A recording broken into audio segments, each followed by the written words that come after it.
It is not enough to just say with Epstein that the lesson here is there is no state without a deep state, no state power without an obscene underside. That's how Slavoj Zizek concludes his article on Epstein that came out yesterday, and it's a good piece, but it doesn't go far enough. What it lays out is simply, the psychic reasons why Epstein, from a position of deep state, this network of both sides of the political aisle working together, without the subjective engagement of having a political stance, but of being in this dark underside of society itself, and pulling the strings. Why, from that position, there's a necessity on Epstein's part to commit utter atrocities, to commit himself to committing the most evil things imaginable. And I'm not just talking about PDF-ilia, but grape, murder, cannibalism. I think that censorship-wise is okay. Of children and infants. It is not enough to say there are psychic reasons for doing that, that are structural within both, our psyches and within how statehood works.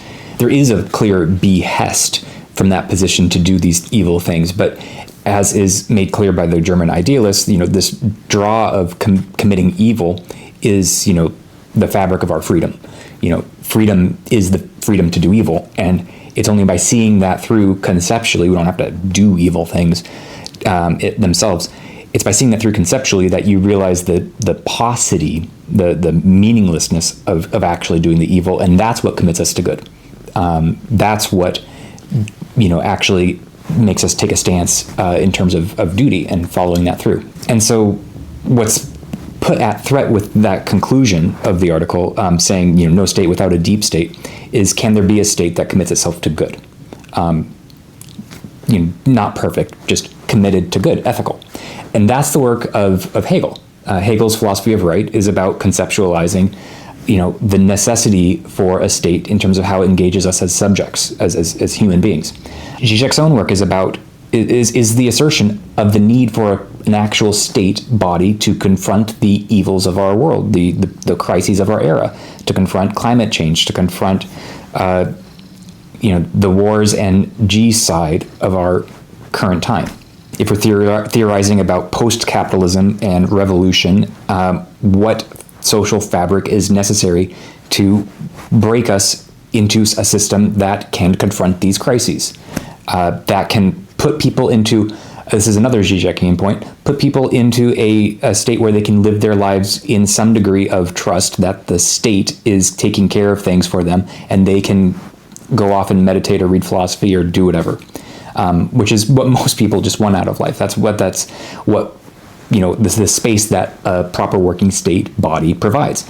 So do we need to have a dark cabal committing evil atrocities all the time for that to happen? No. We can't throw up our hands and say there are psychic reasons for this shit to happen, so we have to put up with the shit. And that's not what he's saying, but that's a logical conclusion, right? There's a clear connection here, and he makes this point obliquely in the article too, to the psychoanalytic process itself, which is not about fixing people and helping them to quote be normal.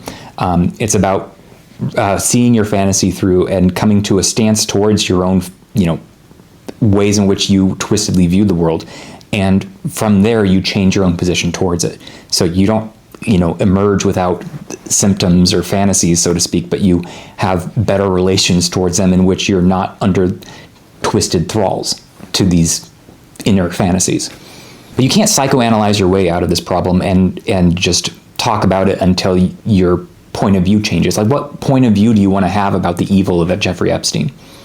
There is no point of view. You have a clean break. You refuse it with violence. You make an ethical stand, and that is what changes things, which is what needs to be called for. And obviously the state is providing full cover for Epstein, and we are a twisted monstrosity until we get some change from this.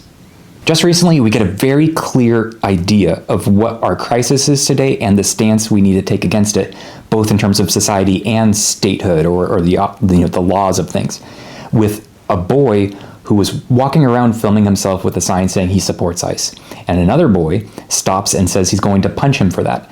And the boy recording himself, because that is on the side of the fascist, the monster, he wants to film himself just like a police body camera so that he can penetrate the public space and change it by doing so.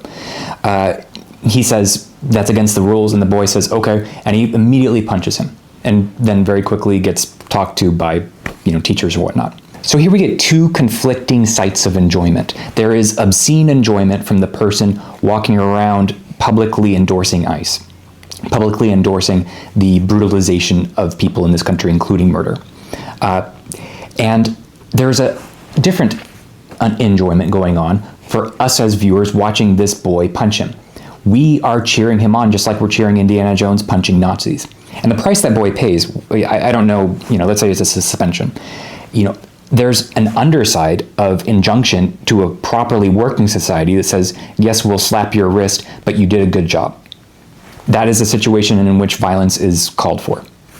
Now, hopefully it's not too much violence. We aren't talking about irreparably harming people. But that violence was cheered by the internet and good in a properly working society. There's a underbelly of enjoyment there. That's not the same underbelly as the underbelly of enjoyment of committing utter evil. So there is enjoyment we get out of doing our duty, which is ethical, and how a state should operate. One does one's duty for the state, for the betterment of one's society. This is Hegelian stuff. And then there is the enjoyment we get out of superego, which is an infinite demand to give over one's freedom and do whatever the superegoic injunction is ad infinitum. And that's where things turn evil. That's where evil lies. Evil does not lie on the side of duty. If one makes a mistake in doing one's duty, that's something that we're just exposed to. Superegoic enjoyment is the dark shit of Epstein. It is not the side of doing one's duty and punching a Nazi in the face. What we need, and this is something that Zizek has called for, is a state in which one can actually fulfill one's duty, commit oneself to a duty that is the embetterment of other people. Find one's own fulfillment within a state, not without a state. Not because there's a dark superego upholding this bullshit enjoyment of our own duty, but there's a dark superego doing terrible things under the surface. That's not necessary. It is structurally alluring to fall into that. That's a fact of psychic human life and social life as well. But it is not necessary. One can fight off that superegoic bullshit. Works of art engage this very clearly.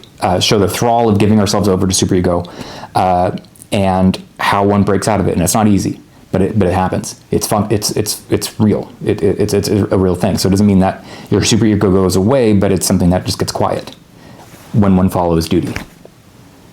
So state and duty, coincide. Like that's a Hegelian point. That's a structural point. So it's just Zizek's stopping the article too soon and not getting to these other points that he's made. But the lesson of Epstein is not to throw up our hands. The lesson is to fight for a different state than the one we have. The deep state is nihilistic. It fights humanity itself. That is not something we should resign ourselves to.